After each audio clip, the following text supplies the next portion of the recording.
బామర్దలు బావ బతుకు కోరుతుంటారు అని అంటారు మన పెద్దలు. కానీ రాజకీయాల్లో బావా గీవా జామ్తానాయ్ అంతా ఫక్త్ పాలిటిక్సే అంటున్నారు ఒంగోలు వైసీపీ నేతలు. ప్రకాశం జిల్లాలో వైసీపీ పెద్దలుగా వ్యవహరిస్తున్న మాజీ మంత్రి బాలినేని శ్రీనివాసరెడ్డి, మాజీ ఎంపీ వైవి సుబ్బారెడ్డి మధ్య రాజకీయ యుద్ధం తారాస్థాయికి చేరింది.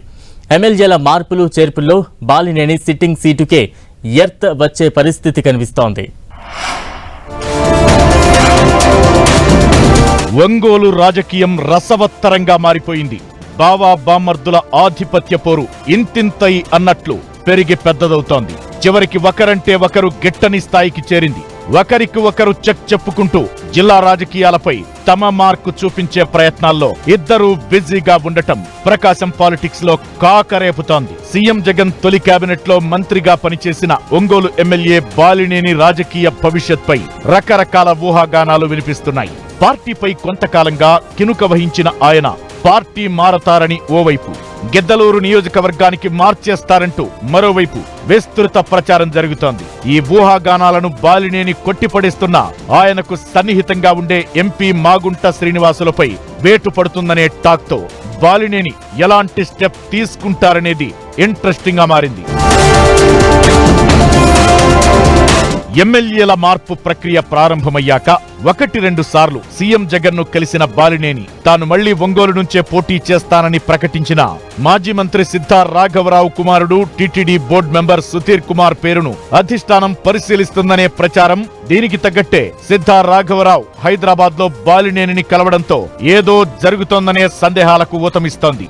ముఖ్యంగా జిల్లాలో వైసీపీ వ్యవహారాలు చూస్తున్న బాలినేని బంధువు సీఎం జగన్ చిన్నాన్న వైవి సుబ్బారెడ్డితో బాలినేనికి గ్యాప్ ఉండటం రకరకాల ప్రచారాలకు ఆస్కారమిస్తోంది. స్వయానా బావా బామర్దులైన బాలినేని వైవి మధ్య రాజకీయంగా తీవ్రస్థాయి విభేదాలు ఉన్నాయి. దీంతో సీఎం జగన్ పలుమార్లు ఈ ఇద్దరి మధ్య అగాధాన్ని పూడ్చే ప్రయత్నాలు చేసినా ఇప్పటి వరకు ఫలించలేదు. ఈ వివాదాలు కొనసాగుతుండగానే బాలినేని జిల్లా రాజకీయాల్లో దూకుడు పెంచారు. ఒంగోలు ఎంపీగా వైవి కుమారుడు విక్రాంత్ రెడ్డి పోటీ చేయాలని భావిస్తుండగా మాగుంట మళ్లీ ఎంపీగా పోటీ చేస్తారని బాలినేని ప్రకటించి వైవికి షాక్ ఇచ్చారు. పార్టీ అధినేత ప్రకటించాల్సిన విషయాలను బాలినేని ఎలా చెబుతారని అభ్యంతరం లేవనెత్తిన వైవి ఈ అంశాన్ని సీఎం జగన్ దృష్టికి తీసుకెళ్లారు. ఇదే సమయంలో బాలినేనికి చెక్ చెప్పేలా మాజీ మంత్రి సిద్ధా రాఘవరావు కుమారుణ్ణి ఒంగోలు తెరపైకి తెచ్చారు. సీఎం జగన్ కూడా సిద్ధా రాఘవరావును పిలిపించి ఒంగోలుపై అభిప్రాయం చెప్పాల్సిందిగా కోరడంతో బాలినేని భవిష్యత్పై అనుమానాలు ఎక్కువవుతున్నాయి. వైవి వ్యూహాత్మకంగా ఒంగోలుపై 3 ఆప్షన్లను సీఎం జగన్ కు సూచించారని చెబుతున్నారు. కుదిరితే సిద్ధా, లేదంటే కాపు సామాజిక వర్గానికి చెందిన దర్శి ఎమ్మెల్యే మద్దిశెట్టి వేణుగోపాల్, ఈ ఇద్దరూ కాదంటే మరొకరిని తెరపైకి తేవాలని ప్రయత్నిస్తున్నారు. దీనికి సీఎం జగన్ కూడా గ్రీన్ సిగ్నల్ ఇచ్చారంటున్నారు. ఇలా ఒకే దెబ్బకు 2 పిట్టల్లా ఇటు బాలినేని అటు మాగుంటను తప్పించే ప్లాన్ ను వైవి సుబ్బారెడ్డి తెరపైకి తేవడంతో ఒంగోలు రాజకీయం గరంగా మారింది. బాలినేనికి ఒంగోలు దక్కదనే టాక్ తో ఆయన అభిమానులు అనుచరులు కలవరపడుతున్నారు. హైదరాబాద్ లో ఉన్న బాలినేని వద్దకు ఒక్కొక్కరుగా క్యూ కడుతున్నారు. ఇప్పటికే మేయర్ గంగాడ సుజాతతో పాటు కొందరు కార్పొరేటర్లు బాలినేనిని కలిసినట్లు చెబుతున్నారు. బాలినేనితోనే తమ ప్రయాణమంటూ మద్దతిచ్చారని అంటున్నారు.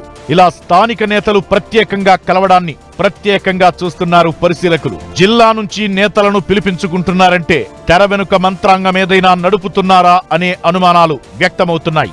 ఏది ఏమైనా ఒంగోలులో జోడెద్దులుగా వ్యవహరిస్తున్న బాలినేని మాగుంటలకు ప్రత్యామ్నాయంగా సిద్ధా సుధీర్ కుమార్, వైవి విక్రాంత్ రెడ్డి అవడం భవిష్యత్ రాజకీయ మార్పులకు సూచికగా ఉదహరిస్తున్నారు పరిశీలకులు. మరి ఈ రాజకీయ యుద్ధంలో ఎవరిది పైచేయి అవుతుందనేదే ఇప్పుడు ఆసక్తికరం.